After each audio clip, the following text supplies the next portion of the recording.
আপনার বাড়ির কাজে মেয়ে ফোন করেছিল, আপনার বউ নাকি ভীষণ অসুস্থ, আপনাকে তাড়াতাড়ি যেতে বললো। এইসব তুমি কি বলছো? আমি এক্ষুনি যাচ্ছি। আপনার কিচ্ছু হবে না, আমি তোকে বসে বসে বসে এক্ষুনি আসছি। আপনি একটু ধৈর্য ধরুন। এখন আমি কি করবো? স্যারও তো আসছে না।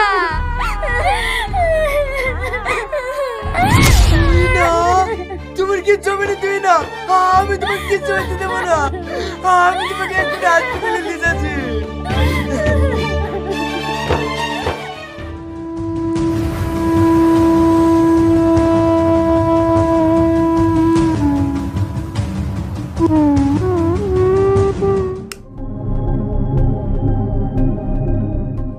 ডাক্তার বাবু, আমার ওয়াইফ কেমন আছে?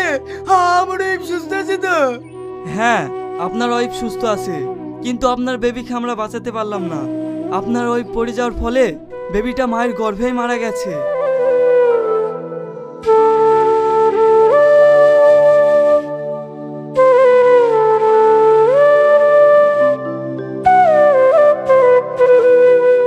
তুমি এসো। আমি এমন হতভাগা মা যে নিজের সন্তানটাকে বাঁচাতে পারলাম না। তুমি আমাকে ক্ষমা করে দাও। আজ পর্যন্ত আমি তোমাকে কোনো সুখে দিতে পারলাম না। এই পাগলি, তুমি কাঁদছো কেন?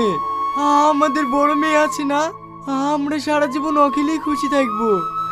আমরা দুজনকে মানুষের মতো মানুষ করে তুলবো। আমি আজকে ওকে নানির বাড়ি থেকে নিয়ে আসছি। কিন্তু তুমি একা আমাদের দুজনকে কিভাবে দেখভাল করবে?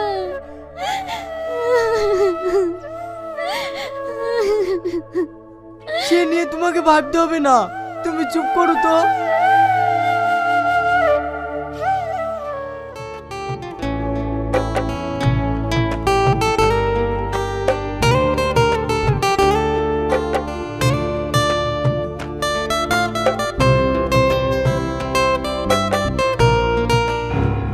আজও অফিসে লেট হয়ে গেল।